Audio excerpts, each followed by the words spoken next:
Hello friends, welcome.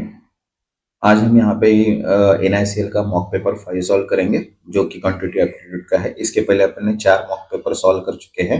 Okay, quantity aptitude के, reasoning and English के। आज ये अपना लास्ट मॉक पेपर रहेगा। इसके बाद मैं इंपॉर्टेंट प्लस एक्सपेक्टेड क्वेश्चन आपको बताऊंगा। ओके, तो जिन्होंने अभी तक चैनल को सब्सक्राइब नहीं किया है वो चैनल को सब्सक्राइब कर लो, ताकि इंपॉर्टेंट प्लस एक्सपेक्टेड क्वेश्चंस के नोटिफिकेशन आपको डायरेक्टली मिल जाए। ओके, तो चलिए स्टार्ट करते हैं। अपन यहाँ पे फर्स्ट क्वेश्चन है, देखिए पाई चार्ट का फर्स्ट क्वेश्चन है यहाँ पे DI का। तो यहाँ पे बोला study the following graph carefully and answer the question given below. Okay, तो यहाँ पे क्या दिया है, the basic fuel expenditure of a country is dominated by 4 major users, that is domestic, transport, industry and electricity. In 1992, the total amount energy was equivalent to 600 million tons of coal. Okay, तो यहाँ पे सबसे पहले पाई diagram अपन समझ लेते कि क्या दिया है। देखिए 5 अपने को स्ट्रक्चर्स दिए हैं। डोमेस्टिक जो है वो 45 डिग्री है, ट्रांसपोर्ट जो है 80 डिग्री है, अदर्स जो है वो 20 डिग्री है, इलेक्ट्रिसिटी जो 105 है, एंड इंडस्ट्री जो है 110 है। ओके, मतलब इनडायरेक्टली यहाँ पे परसेंटेज भी बोल सकते हैं या फिर डिग्री यहाँ पे दी हुई है। तो उसके हिसाब से अपने को 600 मिल टन का जो कोल है 1992 में, उसके ऊपर से अपने को निकालना है। तो यहाँ पे एक बात ध्यान में रखो कि जब भी अपन DI के अगर क्वेश्चन सॉल्व करेंगे तो अपने को average, then percentage, and then उसके बाद प्रॉफिट एंड लॉस, ये अपने को सारी चीजें पता होनी चाहिए, तभी जाके अपन इसको सॉल्व कर पाएंगे। ओके, तो चलिए इसके ऊपर क्वेश्चन देख लेते हैं। तो फर्स्ट क्वेश्चन यहाँ पे देखिए, the energy consume for the purpose other purpose is approximately what percentage of total energy consume for the other 4 major uses in 92। Okay, तो देखिए अगर अदर के लिए अगर बात करते हैं तो अदर का परसेंटेज कितना है, यहाँ पे 20% है। ओके, और बाकी जो रिमेनिंग है उनका अपने को क्या करना है, सम करना है। तो यहाँ पे देखो मैंने यहाँ पे एक्सप्लेन में कर दिया है कि energy used for other purpose अगर देखा जाए तो वो कितना है, 20 डिग्री। और total energy for other more areas, मतलब यहाँ पे क्या है, electricity, industry, domestic and transport. तो इनकी भी अगर सम करते तो कितना आता है, 340। तो 20 आउट ऑफ 340 इंटू 100, तो इसका परसेंटेज कितना है, 5.88। मतलब अप्रोक्सीमेटली कितना आंसर आएगा इसका, 6% इसका क्या रहेगा, आंसर रहेगा। Okay, second question. अब सेकंड क्वेश्चन क्या बोला है यहाँ पे, what is the difference between the energy used for domestic purpose and other purpose in country 1992। तो अब अगर देखते हैं डोमेस्टिक पर्पज, तो डोमेस्टिक पर्पज कितना है, 45 डिग्री, एंड अदर पर्पज जो है वो कितना है, 20 डिग्री। तो इनडायरेक्टली इनका डिफरेंस अगर देखते हैं तो कितना आता है, 25 डिग्री। तो अगर इनडायरेक्टली अगर 600 मिलियन टन कोल है, तो इनडायरेक्टली यहाँ पे इनका जो डिफरेंस निकलेगा वो कितना निकलेगा, टोटल एनर्जी यूज। तो इनडायरेक्टली यहाँ पे क्या करेंगे, जो बाकी जो एलिमेंट्स है ये कितने हैं, टोटल दिया है 600, तो टोटल इसका है। तो इनडायरेक्टली इसके अगर टोटल करते हैं 110, 45, 85, 20, 105, इसका जो सम आता है वो कितना आता है, 360। इसलिए अपन ने क्या किया, यहाँ पे देखो 600 into 25 out of divide by 360, मतलब इनडायरेक्टली 41.67 क्या आएगा, इसका आंसर आएगा। Okay, next. देन उसके बाद थर्ड क्वेश्चन दिया है, देखें the difference between the fuel consumption of industry and transport in 1992 was equal to. तो देखो अभी फ्यूल कंजप्शन दिया है, तो फ्यूल कंजप्शन अपने को निकालना है ऑफ इंडस्ट्री इन ट्रांसपोर्ट 1992। तो देखो यहाँ पे क्या किया है, इंडस्ट्री दिया है एंड ट्रांसपोर्ट दिया है। तो इंडस्ट्री एंड ट्रांसपोर्ट अगर देखते हैं तो 110 एंड 80, तो इनका डिफरेंस कितना आया, 30 डिग्री।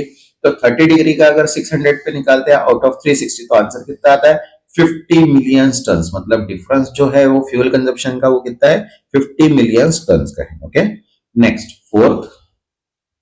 अब देखो यहाँ पे क्या बोला है कि if the energy requirement of electricity in 1992 were 350 million ton, the amount of additional primary energy required would be. तो अभी यहाँ पे देखो अगर अपने को 350 मिलियन टन अगर एडिशनल इलेक्ट्रिसिटी अगर यूज हो रही है, ओके, तो अपने को कितना एडिशनल रिक्वायर्ड लगेगा अगर 350 मिलियन टन अपने को कवर करना है। देखो इनडायरेक्टली यहाँ पे क्या बोला है, 150 इलेक्ट्रिसिटी कितना है, इलेक्ट्रिसिटी है 105। ओके, टोटल एनर्जी रिक्वायरमेंट अभी पता नहीं, इसलिए उसको अपन x मान लेते हैं। तो ये जो 105 है ये आउट ऑफ कितना है, 360 इंटू एक्स इक्वल टू कितना दिया है यहाँ पे, 350 मिलियन। तो इनडायरेक्टली यहाँ पे अगर इसको कैलकुलेट करेंगे तो कितना आया, 1200 मिलियन। तो अपने को क्या निकालना है कि रिक्वायरमेंट कितना है, ऑलरेडी अपने पास कितना था, 600 मिलियन टन ऑलरेडी था। तो 1200 माइनस 600 करेंगे तो आंसर कितना आ जाएगा, indirectly 600 million tons. Okay, next fifth. अब देखो यहाँ पे क्या बोला है कि if instead of coal oil has been used for industry purpose and if 1 ton of coal is equivalent to 3/4 of oil। अब 3/4 मतलब इनडायरेक्टली कितना होगा 0.75, okay, of oil, what approximate amount of oil will be required for the industry। तो industry कितना है 110 है और 1 ton के पीछे कितना ऑयल लग रहा है 0.75 मतलब इनडायरेक्टली 3/4 लग रहा है। तो अगर इंडस्ट्री का कोल कंजप्शन देखते हैं तो कितना है 110 डिवाइड बाय 360 इंटू 600, तो कितना आ जाएगा 183.33 मिलियन टन्स ऑफ कोल। मतलब इनडायरेक्टली यहाँ पे जो वैल्यू आई कोल की उसको मल्टीप्लाई करेंगे अपन 0.75 से, क्योंकि ये क्या है अपनी ऑयल टर्न है, तो इनडायरेक्टली कितना ऑयल लगेगा वहां पे 137.5 मिलियन टन ऑयल वहां पे यूज होगा। Okay, next six question. अब देखो यहाँ पे क्या बोला है which of the following expression is equivalent to log a b plus log a c। तो अब प्रॉपर्टी यूज करते हैं, अगर suppose log a b plus log a c equals to क्या हो गया log b c, तो इनडायरेक्टली आंसर क्या हो गया log a b c। Okay, next seventh. अब देखो यहाँ पे क्या बोला है the average score of 5 student is 82 if 1 student score is 90 what is average of other 4। तो देखो यहाँ पे टोटल स्कोर की अगर बात करते हैं तो 5 स्टूडेंट की, तो टोटल अगर निकालेंगे तो क्या करेंगे 82 इंटू 5 मतलब कितना आया 410। ओके, अब जो एक स्टूडेंट है उसका स्कोर कितना है 90, तो 410 से 90 अगर माइनस करते तो कितना बचा 320, तो 320 डिवाइड बाय 4 करेंगे क्योंकि रिमेनिंग कितने बचे 4, तो इसका एवरेज कितना आ गया 80, इसलिए करेक्ट आंसर क्या है 80। Okay, next 8। अब यहाँ पे बोला है the average of 3 number is 50 if 1 number is increase by 10 what will be the new average. तो देखो अगर सम देखा है 3 नंबर्स की कितना है 50, तो सम कितना हो गया इनडायरेक्टली 150। अगर एक नंबर इंक्रीज करते हैं 10 से मतलब 150 प्लस 10 करेंगे तो कितना आ जाएगा 160। तो न्यू एवरेज की अगर बात करते हैं तो न्यू एवरेज मतलब क्या 160 डिवाइड बाय 3 मतलब 51.33 समथिंग इसका क्या रहेगा आंसर आएगा। Okay, next ninth. अब देखो यहाँ पे बोला है कि a recipe required 2 cup of flour for every 3 cup of sugar. Okay, how much flour is needed for 12 cup of sugar. तो सेट अगर प्रोपोर्शन सेट करते तो 2/3 इक्वल्स टू x/12। तो इनडायरेक्टली अगर इसको कैलकुलेशंस करते तो आंसर कितना आ रहा है यहाँ पे 8, मतलब 8 कप क्या लगेगी उसको फ्लोर लगेगा। Okay, next 10th। अब देखो यहाँ पे क्या बोला है if the ratio of two number is 5:3 and their sum is 64 what are the number. तो अब देखो यहाँ पे रेशियो बोला है कि 5:3 मतलब इनडायरेक्टली दोनों की सम अगर करते हैं तो कितना आता है 8x, और 8x की वैल्यू कितनी हो गई इनडायरेक्टली 64, तो 64 अगर 8 डिवाइड करते हैं तो आंसर कितना आएगा x का 8 आंसर आएगा। तो अगर नंबर देखते हैं तो 5 इंटू 8 करेंगे तो 40 आएगा और 3 इंटू 8 करेंगे तो 24, मतलब इनडायरेक्टली 40 एंड 24 इसका क्या रहेगा आंसर आएगा। Okay, next 11th। अब देखो यहाँ पे भी फिर से ग्राफ दिया है अपने को और ग्राफ के ऊपर से अपने को क्वेश्चंस निकालना है। तो देखो यहाँ पे क्या बोला है study the following graph carefully and answer the question given below. The value of import and export by the company over the year. तो देखो वैल्यू जो दिया है वो करोड़ में दी है। ओके, तो यहाँ पे देखो 2 टेबल्स पहले देख लेते हैं अपने को चार्ट्स जो है, एक है इंपोर्ट का और एक है एक्सपोर्ट का। इनके जो ईयर्स दिए वो 92 से लेकर 97 तक दिए हैं और जो वैल्यूज है वो किस में है करोड़ में है। सेम यहाँ पे एक्सपोर्ट का टेबल है और उसका भी ईयर्स दिया है और उसका वैल्यूएशन दिया है। ओके, तो क्वेश्चन यहाँ पे ये है कि the value of export in 1996 as a percentage of the value of imports in 94, 95 and 97। तो देखो अगर इंपोर्ट्स की अगर वैल्यू निकालते हैं अपन 94, 95, 97, तो यहाँ पे जो दी हुई है तो देखो इंपोर्ट्स की वैल्यू अगर 94 तो 250 है, 95 225 है और 97 कितना है 275। तो इन तीनों की अगर एडिशन करते तो कितना आता है 750। तो 750 डिवाइड बाय 3 करेंगे तो एवरेज कितना निकल जाएंगे इनडायरेक्टली 250। अब एक्सपोर्ट की अगर बात करके 96 की, 96 कितना है यहाँ पे 450 है एक्सपोर्ट, बराबर है। तो 450 डिवाइड बाय 250 इंटू 100 करेंगे तो 180% क्या हुआ है वैल्यू चेंज हुई है। Okay, next 12th। the value of export in 1994 as a percentage of import in the same year। तो देखो एक्सपोर्ट अगर देखते हैं यहाँ पे 1994 का, तो 1994 में जो एक्सपोर्ट है वो कितना है 350 है और इंपोर्ट जो 94 में दिया है वो कितना है 250। तो इनडायरेक्टली यहाँ पे इनका क्या निकालना है अपने को परसेंटेज। तो एक्सपोर्ट 94 का 350 है और इंपोर्ट 94 का 250 है। तो इनडायरेक्टली 350 डिवाइड बाय 250 इंटू 100 करेंगे तो 140% के आगे इसका आंसर आ जाएगा। Okay, next 13। अब देखो यहाँ पे क्या बोला है, what was the approximate difference between the value of average export and the value of average import in the given year. तो यहाँ पे देखो अभी सभी नंबर्स को क्या करना है, अपने को एडिशन करना है और उनका एवरेज का डिफरेंस निकालना है। तो यहाँ पे 92 से लेके 97 तक जो भी वैल्यू है अपने पास, इन सबके अपने को एडिशन करके एवरेज निकालना है। सेम यहाँ पे एक्सपोर्ट के लिए जो भी वैल्यू अपने को दी है उसकी क्या करना है अपने को एडिशन करके एवरेज। तो इनडायरेक्टली देखो यहाँ पे 1325 डिवाइड बाय 6 करेंगे तो क्या आ जाएगा 220। और सेम अगर सभी नंबर्स की अगर सम करते हैं तो उसका एवरेज निकलते हो 1825 डिवाइड बाय 6 मतलब कितना हो गया 304। तो इनडायरेक्टली 304 माइनस 220 मतलब 83 पॉइंट समथिंग, मतलब इनडायरेक्टली 85 क्या रहेगा इसका अप्रोक्सीमेट आंसर आएगा। Okay, next 14। अब देखो यहाँ पे क्या बोला है, in which of the following year the difference between the value export and value of import exactly 100 crore. तो अब यहाँ पे देखो हर इसकी यहीं पे समझ में आता है कि 150 और 1992 में 150 75 डिफरेंस 100 का नहीं है, 200 150 डिफरेंस नहीं है, 350 250 यस डिफरेंस है 94 का, देन 325 225 यस डिफरेंस है 100 का, उसके बाद 450 350 यस डिफरेंस है, मतलब तीन जो है मिल गए अपने 94 95 96। इनका जो डिफरेंस है वो कितना है 100 का डिफरेंस है। ओके, तो यहाँ पे जो ईयर्स अगर पूछेंगे तो वो कौन से पूछेंगे 94 95 96 जो डिफरेंस है उनका एग्जैक्ट डिफरेंस कितने का है 100 करोड़ का। Okay, next 15। अब देखो यहाँ पे बोला है कि what was the percentage increase in the value of export from 95 to 96। Okay, तो यहाँ पे एक्सपोर्ट की वैल्यू देखते हैं 95 जो है 95 जो है वो कितना है 325 है और 96 जो है वो कितना है 450 है। ओके, तो इनडायरेक्टली यहाँ पे क्या होगा कि जो भी डिफरेंस है तो 450 माइनस 325 डिवाइड बाय 325 इंटू 100, तो यहाँ पे जो वैल्यू आएगी वो कितना आ रही है यहाँ पे 38%। तो इसलिए इसका जो आंसर है वो क्या है 38.46%। Okay, next 16 question. अब देखो यहाँ पे क्या बोला है, if 2 workers can complete a job in 10 days how many workers are needed to complete it in 5 days. तो देखो 2 वर्कर्स जो है वो 10 डेज में काम करते हैं तो 5 डेज में कितने वर्कर्स लगेंगे। तो ये देखो यहाँ पे जो रिलेशनशिप बिटवीन है तो current workers into current days divide by new days, तो 2 इंटू 10 ओके डिवाइड बाय 5, तो इनडायरेक्टली यहाँ पे कितना आंसर आ रहा है 4। तो करेक्ट आंसर क्या है यहाँ पे 4 वर्कर्स लगेंगे अगर 5 दिन में अगर काम कंप्लीट करना है तो। Okay, next 17। अब देखो अ machine can produce 200 item in 4 hours how many item does it produce 10 hours. तो देखो इनडायरेक्टली 2 आवर्स अगर निकालते हो तो एवरेज प्रोड्यूस अगर देखा जाए तो 10 आवर्स का निकालना है, तो 200 इंटू 10 डिवाइड बाय 4, तो यहाँ पे कितना आ जाएगा 10 आवर्स में कितने आइटम प्रोड्यूस होंगे 500। Okay, next 18।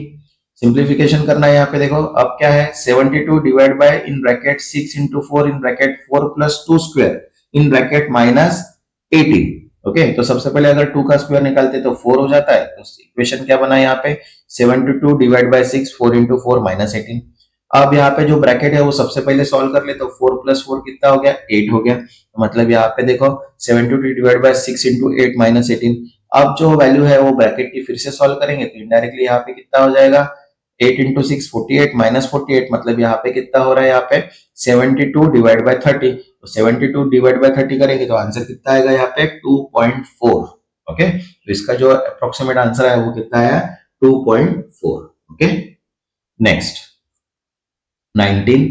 अब देखो यहाँ पे फिर से सिंप्लीफाई बोला है कि 4x plus 3x plus minus Y, तो यहाँ पे देखो 4x plus 3x minus Y, तो यहाँ पे कितना हो गया 7x माइनस 5, तो आंसर क्या हो गया यहाँ पे 7x माइनस 5। Okay, next 20। अब देखो फिर से सिंप्लीफाई बोला है यहाँ पे कि 2/3 प्लस 4/5, तो यहाँ पे देखो कॉमन डिनोमिनेटर अगर दोनों का देखते हैं तो वो कितना आता है 15, तो इनडायरेक्टली यहाँ पे कितना हो गया 10/15 डिवाइड बाय 12/15, तो इन दोनों की क्या किया अपने एडिशन, तो कितना आंसर आया 22/15 यहाँ पे क्या आएगा करेक्ट फ्रैक्शन की वैल्यू आ गई। Okay next 21। अब देखो यहाँ पे क्या बोला है what will be the total amount after 3 years if ₹2000 is invested at rate of 8% per annum compounded annually. तो देखो प्रिंसिपल अगर देखते तो प्रिंसिपल कितना है 2000 है, रेट अपने पास 8% दिया है और टाइम है 3 year। तो ये तो कंपाउंड इंटरेस्ट का फॉर्मूला अपन पहले से देखते आए हुए, अभी तक तो आपको लर्न भी हो चुका होगा, बराबर है। तो इसको अगर वैल्यू पुट करते हैं और कैलकुलेशंस करते हैं तो इसका जो कैलकुलेशंस आएगा तो वो कितना रहेगा 2519। तो जो करेक्ट अप्रोक्सीमेट कंपाउंड एनुअली अगर अमाउंट निकालते हैं तो कितना आ जाएगा 2519 आएगा 2000 के ऊपर 3 इयर्स को 8% रेट के हिसाब से। Okay next 22। अब देखो यहाँ पे क्या बोला है if the simple interest on sum of money for 5 years is $200 and the rate of interest 5% per annum, what is the principal। तो देन सिंपल इंटरेस्ट अपने को दिया है, रेट दिया है एंड टाइम दिया है, अपने को क्या निकालना है यहाँ पे प्रिंसिपल। तो सिंपल इंटरेस्ट के फॉर्मूले अपन जो भी वैल्यू अपने को दी हुई है वो क्या करेंगे पुट करेंगे। तो 200 equals to p into 5 divide by 100। तो इसको कैलकुलेशंस करने के बाद जो वैल्यू आ रही है वो क्या है अपनी प्रिंसिपल, मतलब कितना आ रहा 800। Okay next 23। क्या बोला है यहाँ पे कन्वर्ट 3/5 इंटू डेसिमल। तो 3/5 को अगर डेसिमल में कन्वर्ट करते हैं तो 0.6 क्या आता है इसका करेक्ट आंसर आता है। Okay next 24। अब यहाँ पे देखो क्या बोला है व्हाट इज 5/6 माइनस 1/3। तो इनडायरेक्टली अगर 5/6 तो अगर डिनोमिनेटर अगर देखते हैं तो इनडायरेक्टली डिनोमिनेटर कितना आएगा 6। तो इनडायरेक्टली 1/3 अगर करते हैं तो कितना हो जाएगा 2/6। तो इनडायरेक्ट 5/6 माइनस 2/6 तो कितना है 3/6 मतलब 1/2 क्या है इसका अप्रोक्सीमेट आंसर आ गया। Okay next 25। अब देखो यहाँ पे बोला है अ train travel 150 kilometre in 3 hours, what is the speed. तो स्पीड का फॉर्मूला भी अपने को पता है, अपन ने ऑलरेडी कर चुके हैं ये सारी चीजें। तो कितना है स्पीड का फॉर्मूला 150 डिवाइड बाय 3 मतलब कितना आ गया यहाँ पे 50 kilometre per hour. Okay next 26। अब देखो यहाँ पे क्या बोला है if a person can complete work in 12 days, how many days will 3 person take to complete the same work. तो अब देखो यहाँ पे 3 days फॉर 3 पीपल्स दिखाए, तो इनडायरेक्टली सिंगल पर्सन और नंबर ऑफ पीपल मतलब 12 डिवाइड बाय अगर 3 करते हैं तो 4 दिन में क्या करेंगे वो कंप्लीट कर देंगे। Okay next 27। अब देखो यहाँ पे बोला है कि a mother is twice as old as her daughter if the sum of their age is 60 years, how old is the daughter. तो देखो डॉटर का एज अगर सपोज x मान लेते हैं तो मदर जो है उसके क्या है ट्वाइस है मतलब 2x है, और सम जो दी है दोनों की मतलब x प्लस 2 इक्वल्स टू कितना दिया है 60। तो x की जो वैल्यू आई वो कितनी आई यहाँ पे 20, मतलब जो एज है डॉटर की वो कितनी है 20 years। Okay next 28। अब देखो यहाँ पे क्या बोला है कि if John is 4 years older than Tom, okay and Tom is 10 year older, okay how is older John. देखो टॉम की अगर एज देखते तो वो 10 है और जॉन जो है वो 4 years older है, मतलब इनडायरेक्टली जॉन की एज कितनी हो गई 14, 10 प्लस 4 14। Okay next 29। अब देखो यहाँ पे बोला है कि इन अ सर्वे 70% people preferred brand A, 30% preferred brand B. If 300 people were surveyed, how many preferred brand A? तो इनडायरेक्टली ब्रांड ए की अगर प्रेफर्ड निकालते हैं तो 300 अपने को इनकी टोटल सर्वे वैल्यू दी है, तो 300 इंटू 70% अगर करेंगे तो आंसर कितना आ जाएगा 210। Okay next 30। अब देखो यहाँ पे बुलाया a company sale increase from 1 lakh to 1,50,000, what was the percentage increase. तो इनडायरेक्टली इंक्रीज की अगर वैल्यू देखते तो वो 1,50,000 माइनस 1 लाख तो कितना आ गया 50,000। तो 50,000 डिवाइड बाय 1 लाख इंटू 100 तो आंसर कितना आ गया यहाँ पे 50%, मतलब वैल्यू जो हुई इंक्रीज कितनी 50%। नेक्स्ट 31। अब देखो यहाँ पे बोला है कि if 3x plus 2 equals to 11, what is the value of x। तो 3x प्लस 2 11 इक्वल्स टू करते हैं तो 11 मतलब 3x इक्वल्स टू क्या हो गया, यहाँ से 2 जो हो गया ये इधर जाके माइनस हो गया मतलब 9/3, मतलब इनडायरेक्टली जो x की वैल्यू आई वो कितनी आई यहाँ पे 3, तो इसलिए जो करेक्ट आंसर है वो क्या है यहाँ पे 3 है। Okay next 32। अब देखो यहाँ पे क्या बोला है कि if the perimeter of square is 48 centimetre, what is the length of one side. तो देखो पेरीमीटर ऑफ स्क्वायर की अगर बात करते हैं तो कितना दिया है 48, और जो सेम साइड है वो क्या है 4 इंटू साइड है, indirectly 4 into side equals to 48, मतलब साइड जो है वो कितना है 12 सेंटीमीटर। Okay, next 33। अब देखो यहाँ पे बोला है कि if the sequence is 2 5 10 17, what is the next number. तो यहाँ पे देखो 2 5 सीरीज दी है, 2 5 10, मतलब इनडायरेक्टली इसमें जो डिफरेंस है 3 का, इसमें 5 का है, इसमें 7 का है, तो नेक्स्ट जो डिफरेंस आएगा वो कितने का आएगा 9 का, मतलब 70 प्लस अगर 9 करते तो आंसर कितना आ जाएगा 26। Okay, next 34। अब यहाँ पे भी सीरीज कंप्लीशन बोला है, तो सीरीज देखो क्या है 3 6 12 24, देन व्हाट नेक्स्ट।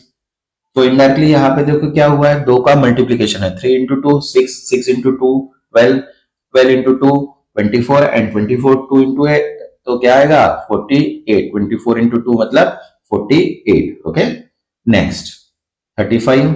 अब देखो यहाँ पे बोला है कि if A car travel speed at 80 kilometre for 3 hours, how far is travel. तो डिस्टेंस का फॉर्मूला क्या है, स्पीड इंटू टाइम, तो 80 इंटू 3 अगर करेंगे तो कितना आ जाएगा 240 किलोमीटर। ओके, तो करेक्ट आंसर क्या हो गया यहाँ पे 240 किलोमीटर। नेक्स्ट वीडियो जो रहेगा वो क्वांटिटी एप्टीट्यूड रीजनिंग इंग्लिश के इंपॉर्टेंट एंड एक्सपेक्टेड क्वेश्चंस अपन यहाँ पे सॉल्व करेंगे। तब तक के लिए थैंक यू।